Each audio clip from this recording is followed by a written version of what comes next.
กรุงเอเธนส์ประเทศกรีซคือหนึ่งในเมืองโบราณที่มีความงดงามอันเป็นเอกลักษณ์ประกอบไปด้วยภูมิประเทศที่เป็นเนินเขาสวนมะกอกอันกว้างใหญ่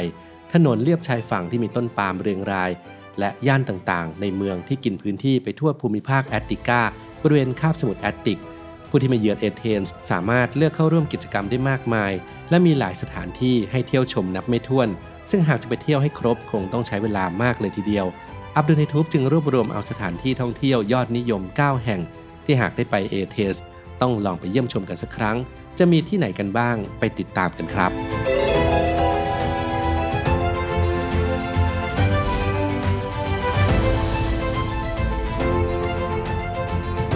อาชีพรายได้ดีแถมเที่ยวฟรีรอบโลกทำงาน3ปีมีเงินเก็บเป็นล้านอยากเรียนเพื่อทำงานบริการอาหารและเครื่องดื่มนึกถึงเรามารุโชติเราคือโรงเรียนมารุสอนอาชีพการเรือสำราญและการโรงแรมเพียงคุณมุ่งมั่นเราพร้อมผลักดันฝันให้ไกลไปให้ถึง 1. เนินเขาอะโครโพลิสแม้ว่าเอเธนส์จะมีเนินเขาที่มีความสำคัญทางประวัติศาสตร์รวมอย่างน้อย7ลูก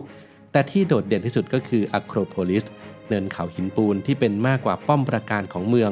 โดยตั้งแต่สมัยโบราณที่นี่นั้นเป็นที่ตั้งของสถานที่สำคัญทางศาสนาและเป็นศูนย์กลางของสถาปัตยกรรมที่เกิดขึ้นจากการริเริ่มของเพลิคลิสรัฐบุรุษนักปราศัยและนายพลที่มีชื่อเสียงและทรงอิทธิพลของเอเธนส์ที่มีชีวิตอยู่ในช่วงศตวรรษที่5ก่อนคริสตกาล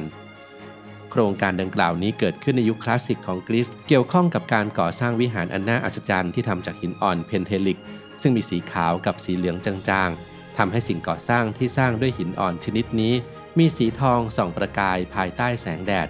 โดยวิหารเหล่านี้อุทิศแด่เทพเจ้ากรีกโบราณที่โดดเด่นที่สุดก็คือวิหารพาร์เธนอนที่มีความเกี่ยวข้องกับเทพีอาธีนาเทพผู้อุปถัมภ์ของเมือง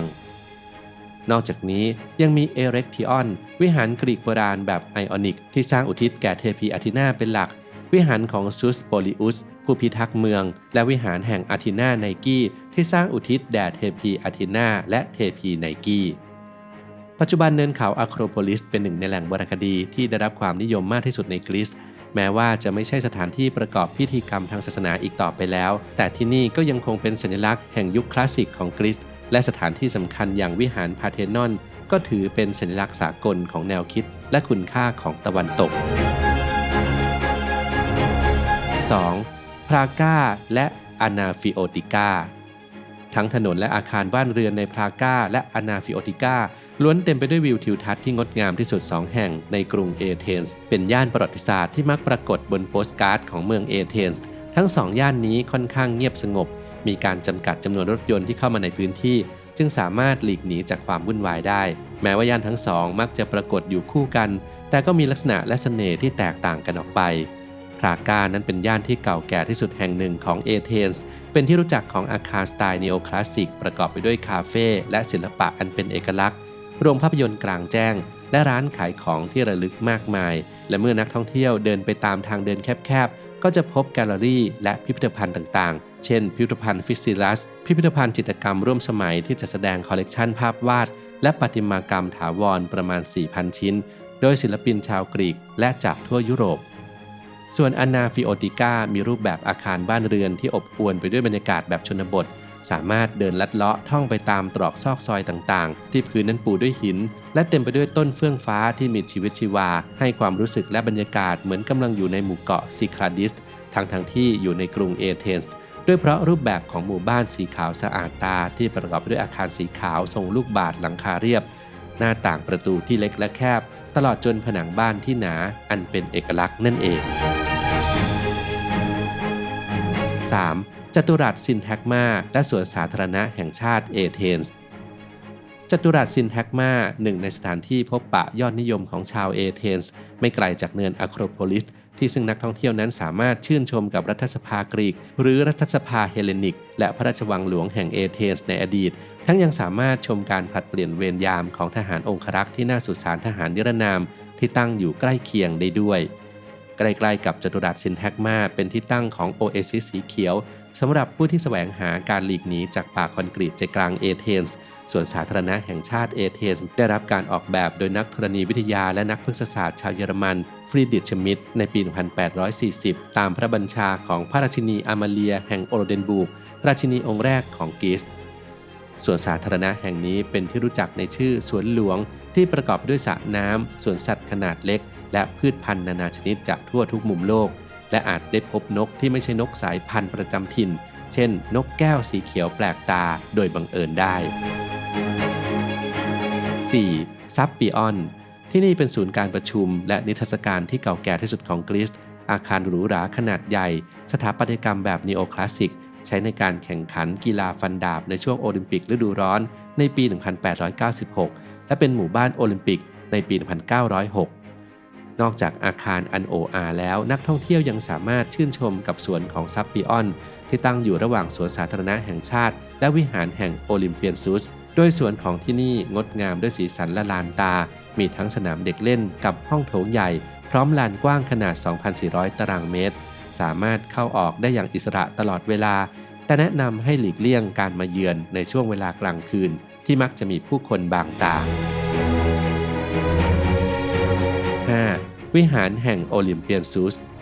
สถานที่สำคัญอีกแห่งหนึ่งของเมืองเอเธนส์คือวิหารแห่งโอลิมเปียนซุสหรือเรียกง่ายๆว่าโอลิมปิออนตั้งอยู่ติดกับส่วนตะวันตกเฉียงใต้ของซับปิออนเป็นอดีตวิหารขนาดมหึมาใจกลางกรุงเอเธนส์ที่อุทิศให้กับเทพซุสประมุขของเหล่าทวยเทพแห่งโอลิมปัส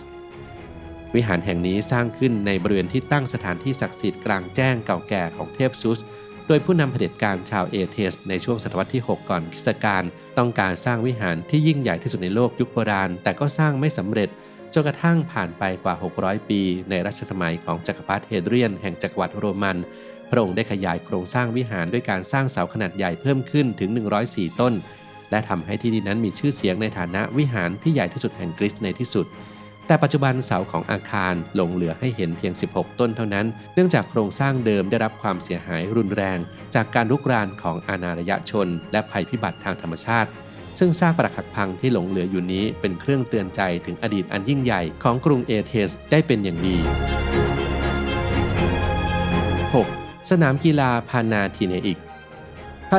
กสเตเดียมหรือกัลลิมามาโรเป็นสนามกีฬาอเนกประสงค์กลางแจ้งรูปตัวยูสำหรับใช้จัดการแข่งขันกีฬาและกิจกรรมทางวัฒนธรรมหลายรายการมานานหลายศตวรรษรวมถึงพิธีเปิดและปิดการแข่งขันกีฬาโอลิมปิกยุคใหม่ครั้งที่ 1ในปี 1896 ที่กรีซเป็นเจ้าภาพผู้ที่เดินทางมาเยือนที่นี่ส่วนใหญ่มักประทับใจกับสนามกีฬาที่ทำจากหินอ่อนขนาดใหญ่ที่โดดเด่นด้วยดีไซน์อันงดงามแต่อันที่จริงแล้วเมื่อแรกสร้างสนามกีฬาพานาธิเนอิกสร้างขึ้นจากหินปูนก่อนที่ภายหลังจะบูรณะขึ้นใหม่ในปีค.ศ. 144โดยเฮโรดแอคติคัสผู้ที่เป็นทั้งนักพูดขุนนางและวุฒิสมาชิกชาวโรมันปรับเปลี่ยนที่นี่ให้กลายเป็นโครงสร้างหินอ่อนที่พบเห็นกันในปัจจุบัน 7. อาโกราโบราณแห่งเอเธนส์ตลาดหรืออากอราโบราณของเมืองเรียกอีกอย่างว่าอากอราคลาสสิกแบบกรีกโบราณตั้งอยู่ใจกลางกรุงเอเธนส์ที่นี่เป็นมากกว่าพื้นที่ธุรกิจเนื่องจากชาวเอเธนส์มักจะมาพบปะพูดคุยกันในเรื่องการเมืองและแนวคิดดีๆมากมายก็มักจะถือกำเนิดขึ้นจากสถานที่แห่งนี้นอกจากนี้อากอรายังเป็นจุดนัดพบของช่างฝีมือแกะสลักหินอ่อนและเหล่าคนงานปัจจุบันอากอราโบราณแห่งเอเธนส์เป็นแหล่งโบราณคดีที่รายล้อมไปด้วยวิหารแห่งเฮเฟสตัสพิพิธภัณฑ์และสถานที่สำคัญอื่นๆอีกมากมายที่นักท่องเที่ยวสามารถเข้าเยี่ยมชมได้ 8. เครามิกอสที่นี่เป็นแหล่งโบราณคดีเครามิกอสและพิพิธภัณฑ์ที่มีอายุย้อนกลับไปถึงยุคสำริดตอนต้นที่จัดแสดงส่วนหนึ่งของสุสานโบราณแห่งเอเธนส์ไว้ให้นักท่องเที่ยวได้ชมเมื่อมองครั้งแรกสถานที่แห่งนี้จะดูคล้ายกับสวนสาธารณะทั่วไปแต่ถ้าได้สังเกตโดยละเอียดจะพบหลุมฝังศพรูปปั้นและซากปรักหักพังของกำแพงนอกจากนี้พิพิธภัณฑ์เครามิกอสยังให้ความกระจ่างเกี่ยวกับความเชื่อทางศาสนาของชาวเอเธนส์โบราณนำเอาพิธีกรรมที่ถูกลืมเลือนกลับมาสู่สายตาชาวโลกอีกครั้งตัวอย่างเช่นการค้นพบทางโบราณคดีในพื้นที่นี้ทำให้พิสูจน์ได้ว่าประชากรในท้องถิ่นใช้ศพในการประกอบพิธีกรรมทางไสยศาสตร์จนถึงในยุคคลาสสิกและมีการฝังแผ่นจารึกคำสาปไว้ในสุสานด้วยความหวังว่าผู้ตายจะนำมันไปยังฮาเดสหรือดินแดนหลังความตายที่เทพีแห่งเวทมนต์คาถาเฮคาเทประทับอยู่ 9. เนินเขานิกส์นอกจากเนินเขาอะโครโพลิสแล้วเนินเขาในเมืองเอเธนส์ที่สำคัญอีกแห่งหนึ่งก็คือนิกส์ซึ่งมีความสำคัญกับชาวเอเธนส์มาตั้งแต่507ปีก่อนคริสตกาล ชาวเอเธนส์โบราณจะรวมตัวกันบนเนินเขาแห่งนี้เพื่อเข้าร่วมการชุมนุมและหารือเรื่องการเมืองจึงไม่ใช่เรื่องแปลกที่บุคคลสำคัญอย่างเพลิกลิสผู้มีชื่อเสียงและทรงอิทธิพลของเอเธนส์และเดโมสเธนิสนักพูดคนดังจะเคยขึ้นกล่าวปราศัยณสถานที่แห่งนี้นักท่องเที่ยวสามารถเดินชมตามตรอกซอกซอยต่างๆในศูนย์กลางประวัติศาสตร์ได้อย่างอิสระซึ่งไม่เพียงจะได้ชมทิวทัศน์อันน่าทึ่งของเอเธนส์และเนินเขาอะโครโพลิสเท่านั้นแต่ยังได้ชมเบมาแท่นยกสูงที่ใช้เป็นเวทีสำหรับนักปราศัยในเอเธนส์โบราณแห่งแรกนอกจากนี้นิกส์ยังอาจจะเป็นต้นแบบของหอประชุมและโรงละครแบบกรีกโบราณอีกด้วย